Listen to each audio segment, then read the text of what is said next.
Para sa mga baguhan again. Eto, hindi na tayo naka-blindfold mga lods. Papakita ko sa inyo yung knife handling, tsaka yung tamang paggamit ng knife. Dahan-dahan lang mga lodi. Yan, sagad nyo rito sa buto. Eto, walang buntot to mga lodi. Ito kasi may mga nalilito dito eh.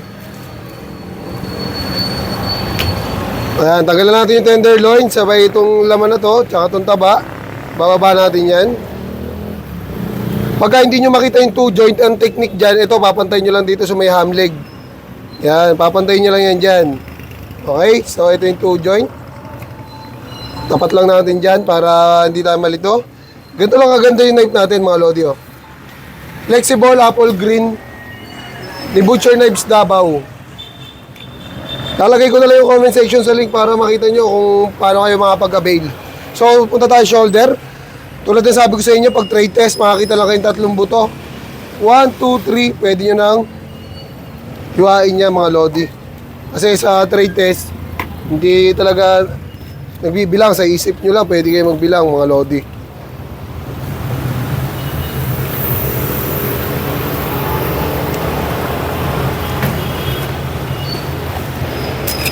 Yan. Hiwain nyo hanggang likod. Ayan. Pag hindi pa kaya, unti-unti lang. Okay?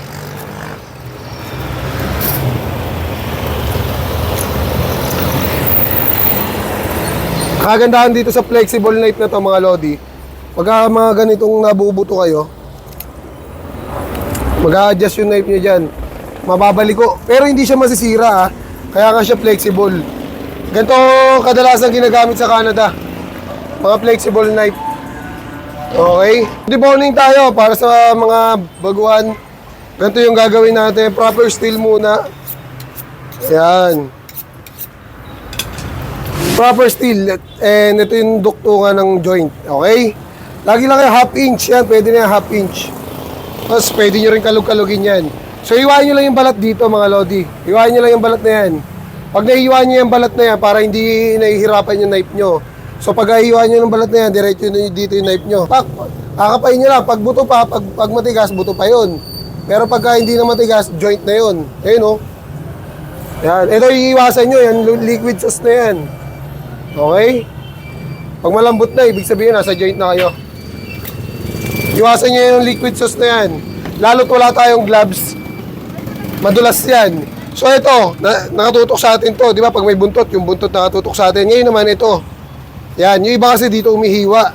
Dito po tayo palagi. Ayan. Kaya pinapasagad ko sa inyo hanggang yung tenderloin hanggang buto para makita nyo yung joint. Ito na kasi yung joint nyan. So ito, half inch lang. So and then, hiwain nyo lang na ganyan. Makikita nyo na agad yung duktungan. So hiwain nyo lang yan, yung mga nakakapit na litid na yan. Kaya bilog lang, syempre, bilog yung ano natin dyan, bias. Tulad nga sabi ko sa inyo, magbe-breakdown ako ng half carcass. Kaya lalaman na natin yung bias natin dito mga lodi ha. Yan. Yan, hiwain nyo lang palabas. Susundan nyo lang yung buto. Ganun lang. Ganito pala ako maglagay ng laman sa buto-buto. Kasi syempre ayoko namang ma-disappoint sila customer. So ito, lalagyan natin ng laman yung buto-buto natin. Yung bias natin. Yan. Para pambenta pa rin. Ito, maganda to. Malaking tulong to sa mga bago pa lang magne-negosyo. Lamanan nyo yung bias nyo kasi para wala kayong talo.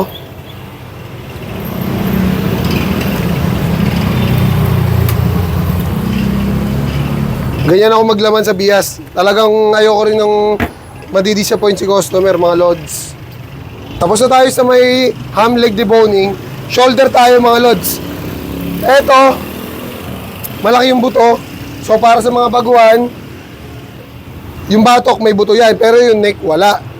Magsimula kayo sa neck, and then pag may buto na kayo nakapa, sundan nyo na lang dito hanggang papasok ko sa loob. Pak.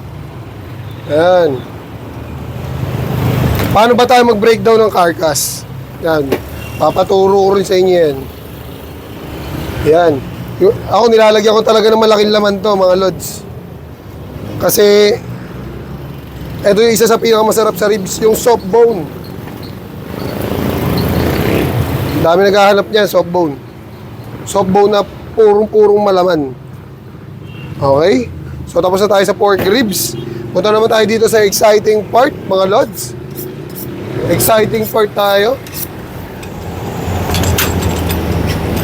Dito, maraming nahihirapan dito sa exciting part na to.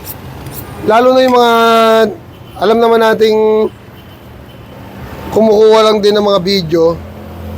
Tapos, syempre, alam mo naman, susugal tayo. Kahit wala tayong masyadong experience, makakuha lang tayo ng video pampasa sa employer. Swerte kasi yung mga ganun, mga idol, ano? Swerte yung mga ganun. May mga sponsor. Ayan, no? Tayo, lalaban lang tayo ng patas. Basta wala tayong inapakang tao, tuloy-tuloy lang tayo. Okay? Yung mga sponsor, guys, galingan nyo na palagi. Ito yung layer, ha. So, ito yung gilid ng shoulder blade.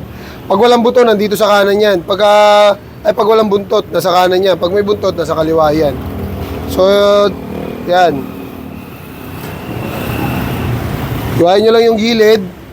Tapos itong litid na sa ibabaw, pababa yan. Yan, yung iba kasi nagmamadali. No? Iwain nyo lang yan. Kasi nga may nahabol silang oras. Yan. Tapos pag napunit nyo yung soft tissue yan, no? Nakita nyo yung maangat na yan. Yan, pwede nyo na maangat yan, mga lods. Pag naiiwain nyo yan, iwain nyo naman yung layer dito na puti. Yan. Pag naiiwain nyo yung layer na yan, pwede nyo na angat to. Okay? So, ganun lang. Pag may nakakapit panliti, diwain nyo pa yan. Okay? Ngayon, makinis na yan, mga lods. Diba? Tulak natin hanggang dulo para makita natin yung duktungan. Madulas. Madulas talaga. So, pag madulas na ganyan, gamitan nyo na lang ng knife. Para di maubos yung lakas nyo. Diba? Dulas eh, hindi natin matulak eh. Ayan o. Pak. Alright. So ito, tatanggalin na natin yung litid sa gilid ng shoulder blade. Make sure nyo lang na nakadikit yung knife nyo sa buto para lahat ng litid tanggal ha. Tapos pwede nyo ibaba yan, hindi naman babagsak yung karne natin. Kayasin nyo lang yung ilalim para di kayo mahirapan. Tapos hiwahan nyo na isa sa ilalim. Pak. Para mapunit din yung soft tissue sa ilalim. Pag napunit kasi yung madali nyo matatanggal to, mga lods, eh, no? Hindi kayo mahihirapan. Tapos tanggalin nyo itong litid na to. And then, tanggal nyo na yung shoulder blade natin ng ganun lang kadali.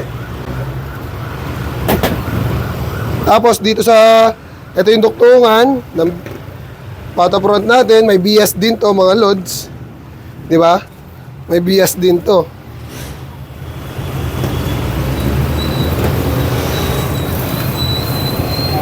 Papantay lang natin sa bias.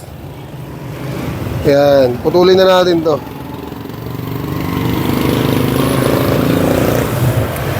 Tulad nga na sabi ko sa inyo, magbe-breakdown tayo ng carcass.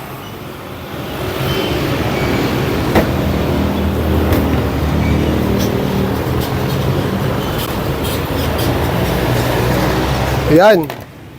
So tapos na tayo mag-primal cuts and deboning. So be-breakdown naman ako. Timbangin natin ito lahat isa-isa. Tapos titignan natin kung kumikita tayo o hindi. Yun lang. Maraming salamat.